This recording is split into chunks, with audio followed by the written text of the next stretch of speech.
प्यारे विद्यार्थियों, class 12 physics के लिए बहुत ज़्यादा महत्वपूर्ण वीडियो है। प्यारे विद्यार्थी, परीक्षा में जाने के पहले एक बार इस वीडियो को देख लीजिए और इसमें बताए गए सभी प्रश्नों को मिला लीजिए। वैसे आपसे ये प्रश्न बनते ही होंगे, लेकिन यदि एक प्रकार से कोई प्रश्न नहीं बनता है तो उसे अवश्य पढ़ लीजिए। एक प्रकार से चेकलिस्ट की तरह कार्य करेंगे ये प्रश्न, क्योंकि हमने पूरी फिजिक्स के 2 नंबर, 3 नंबर, 4 नंबर और 5 अंक के पूरे प्रश्न इसमें इम्पोर्टेंट जो हैं अक्सर करके पेपर में आते हैं, वो सभी इस वीडियो में बताने का प्रयास कर रहे हैं। तो एक बार वीडियो अच्छे से देख लीजिए। यदि इतने प्रश्न आपसे बहुत अच्छे से बनते हैं तो आपका पेपर बहुत अच्छा जाएगा, चाहे पेपर कैसा भी आए। समझ लीजिए, इसमें से प्रश्न आने ही आने होते हैं। ठीक है, तो इन प्रश्नों को अच्छे से देख लीजिए। चलिए शुरू करते हैं। सबसे पहले देखते हैं 2 अंक वाले प्रश्न। तो इस जो 2 अंक वाले प्रश्न हैं, इसमें कुछ क्वेश्चन 3 अंक में भी आ जाते हैं। तो ये मान करके चलिए कि 2 और 3 अंक वाले क्वेश्चन है, मुख्य रूप से 2 अंक वाले क्वेश्चन है। ठीक है, तो जैसे पहला लिखा हुआ है, विद्युत क्षेत्र की तीव्रता को परिभाषित कीजिए, इसका मात्रक एवं विमीय सूत्र। दूसरा, 2 विद्युत बल रेखा एक दूसरे को क्यों नहीं काटती हैं। तीसरा, आवेश के क्वांटीकरण किसे कहते हैं, है ना। चौथा, विद्युत संबंधी कूलाम का नियम लिख करके एकांक आवेश को परिभाषित कीजिए। यह मूल आवेश क्या है, इसका मान लिखिए। ठीक है, फिर इसमें 5वां किरचॉफ का नियम लिखिए। इसमें सेकेंड नियम अक्सर करके आता है लिखने के लिए। फिर इसके बाद है एम्पियर का परिपथी नियम लिखिए। फिर 7वां क्वेश्चन है कि अमीटर वोल्टमीटर में 2 अंतर लिखिए। प्यारे विद्यार्थी, 2 और 3 अंक वाले क्वेश्चनों की संख्या ऑलरेडी आपने देखा होगा, पेपर में बहुत ज़्यादा होते हैं, इन्हीं से पेपर भरा होता है। पूरी फिजिक्स इतनी बड़ी है, उससे हमने 25-30 क्वेश्चन निकाले हैं, तो सिलेक्टेड है। इनको अच्छे से देख लीजिएगा। फिर 8वां फैराडे के विद्युत चुंबकीय प्रेरण संबंधी नियम लिखिए। ठीक है, फिर 9वां प्रकाश विद्युत प्रभाव किसे कहते हैं तथा आइंस्टीन समीकरण लिखिए। प्यारे विद्यार्थी, यदि एक एक प्रश्न पढ़ेंगे, आपका समय बहुत मूल्यवान है, तो बहुत समय लग जाएगा। एक काम कीजिए कि यहाँ से स्क्रीनशॉट इसकी ले लीजिए और इसे आप एक प्रकार से मिला लीजिएगा। ठीक है, तो यहाँ पर आपको कहाँ तक दिखाई दे रहा होगा, 15वां क्वेश्चन तक तो दिख ही रहा होगा। ठीक है, 15वां नाभिकीय विखंडन संलयन में 2 अंतर लिखिए। ठीक है, ये वाला 15वां क्वेश्चन। इसके आगे देखते हैं। तो 16वां क्वेश्चन हो गया, यहाँ पर ये अनुगमन वेग को परिभाषित कीजिए और विद्युत धारा अनुगमन वेग में संबंध। ठीक है, फिर ये 17वां क्वेश्चन विशिष्ट प्रतिरोध प्रतिरोधकता के बारे में। फिर 18वां वायु सेवट, है ना। फिर 19वां पीएन संधि डायोड के बारे में। 20वां लेनार्ड का प्रयोग। 21वां धारा मापी में चुंबकीय ध्रुव अवतल क्यों बनाए जाते हैं। ठीक है, फिर ये 22वां हो गया, चल कुंडल धारा मापी की कुंडली के मध्य नर्म लोहे के क्रोड क्यों रखे जाते हैं। फिर ये 23वां क्वेश्चन हो गया कि लेंज का नियम क्या है, यह ऊर्जा संरक्षण के अनुकूल क्या है, क्यों है। तो वैसे ये 3 नंबर लाइक क्वेश्चन है, तो कुछ सेट में ये 2 नंबर में भी दिख रहा था, इसलिए हमने कहा ना कि जो 2 अंक की क्वेश्चन है थोड़ी सा उनको बढ़ा दिया जाता है, तो 3 अंक में भी आ जाते हैं। और प्यारे विद्यार्थियों, हमने ब्लूप्रिंट के अकॉर्डिंग ये बताने की कोशिश की है, इसलिए आपके लिए बहुत इंपॉर्टेंट क्वेश्चन है। अब आगे देखते हैं। अब यहाँ देखिए 24वां क्वेश्चन, तापायनिक उत्सर्जन क्या है। तापायनिक उत्सर्जन में प्रयुक्त धातु में कौन कौन से गुण होने चाहिए। इसमें कभी कभी कार्यफलन के बारे में पूछ लेता है, कार्यफलन क्या है करके, है ना, तो वो भी इम्पोर्टेंट होता है। फिर 25वां नाभिकीय बंधन ऊर्जा किसे कहते हैं, पूरा पढ़ लीजिएगा। फिर 26वां संविभव पृष्ठ, इसके गुण। फिर ओम का नियम, जनरली कभी कभी सरल क्वेश्चन भी आ जाते हैं, ओम का नियम, इसकी सीमाएं, है ना। फिर इसके बाद यहाँ पर देखिएगा ये 28वां क्वेश्चन, स्वप्रेरण गुणांक का इसको परिभाषित कीजिए। फिर 29वां क्वेश्चन, संयुग्मी फोकस क्या है और लेंस की क्षमता और फोकस दूरी में संबंध स्थापित कीजिए, है ना। फिर यहाँ पर देखिएगा आगे जो क्वेश्चन है 30वां से आगे देखते हैं। यहाँ देखिएगा 30वां के में ये लिखा हुआ, प्रत्यावर्ती धारा तथा प्रत्यावर्ती धारा द्वारा विद्युत अपघटन क्यों नहीं होता, है ना।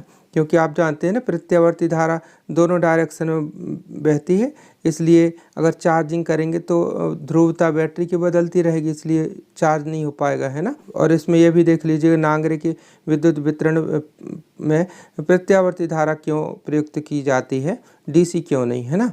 क्योंकि प्रत्यावर्ती धारा की वोल्टता को अपन ट्रांसफार्मर की सहायता से घटा या बढ़ा सकते हैं, ना, डीसी में ऐसा संभव नहीं है।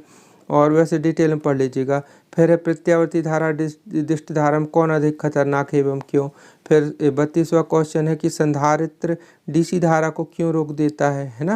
वैसे आपको पता ही होगा क्यों रोक देता है? क्योंकि डीसी धारा की आवृत्ति शून्य होती है और धारा की आवृत्ति शून्य होने से संधारित्र की जो प्रतिघात होती है वो अनंत हो जाती है, इसलिए संधारित्र नहीं बहने देता है ना। फिर डिटेल में पढ़ लीजिएगा, अभी समय लग जाएगा।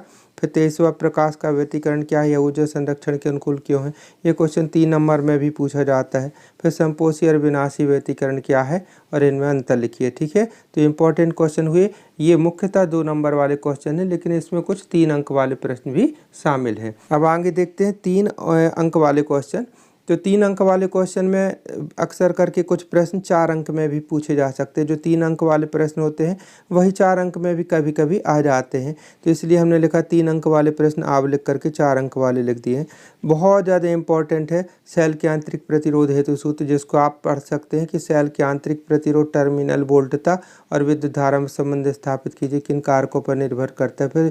फिर संयुक्त लेंस की फोकस दूरी एफ हो तो उसके लिए ये वाला सूत्र निकालना है ना।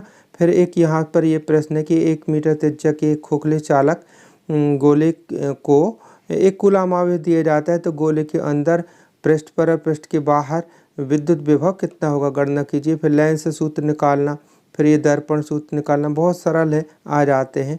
फिर यहाँ पर ये 6वां क्वेश्चन देखिएगा। 6वां क्वेश्चन इस प्रकार से, 6वां क्वेश्चन ये गोलीय तल पर अपवर्तन सूत्र लिखना है ना। अपवर्तन सूत्र तो बड़ा होता है, लेकिन केवल अपन को लिखना, सूत्र भर लिखना है और उसकी सहायता से इस सूत्र का निगमन करना है ना। यानी अपवर्तन सूत्र की सहायता से इस सूत्र का निगमन करना है। इसको लेंस निर्माता सूत्र भी बोलते हैं। और इसके बाद है ये व्हीट स्टोन सेतु का सिद्धांत लिखिए, P/Q बराबर R/S। ठीक है, तो इतना हो गया। अब आगे देखते हैं यदि 3 और 4 अंक के क्वेश्चनों में, तो किसी विद्युत द्विध्रुव के कारण अक्षीय स्थिति पर तीव्रता ज्ञात कीजिए। फिर ऐसे ही निरक्षीय स्थिति पर तीव्रता ज्ञात कीजिए, है ना, विद्युत क्षेत्र की तीव्रता। फिर किसी विद्युत द्विध्रुव के कारण अक्षीय स्थिति पर विभव ज्ञात कीजिए। फिर सिद्ध कीजिए कि निरक्षीय स्थिति पर विभव शून्य होता है। ये प्रश्न पहले बहुत ज़्यादा इंपॉर्टेंट होते थे, अक्सर सेट में आते रहते हैं, तो इसलिए इस साल भी उम्मीद है। अब देखते हैं क्या होता है। फिर ये 12वां क्वेश्चन है, समांतर प्लेट संधारित्र की धारिता हेतु व्यंजक ज्ञात कीजिए। बहुत ज़्यादा इस साल के लिए इम्पोर्टेंट है।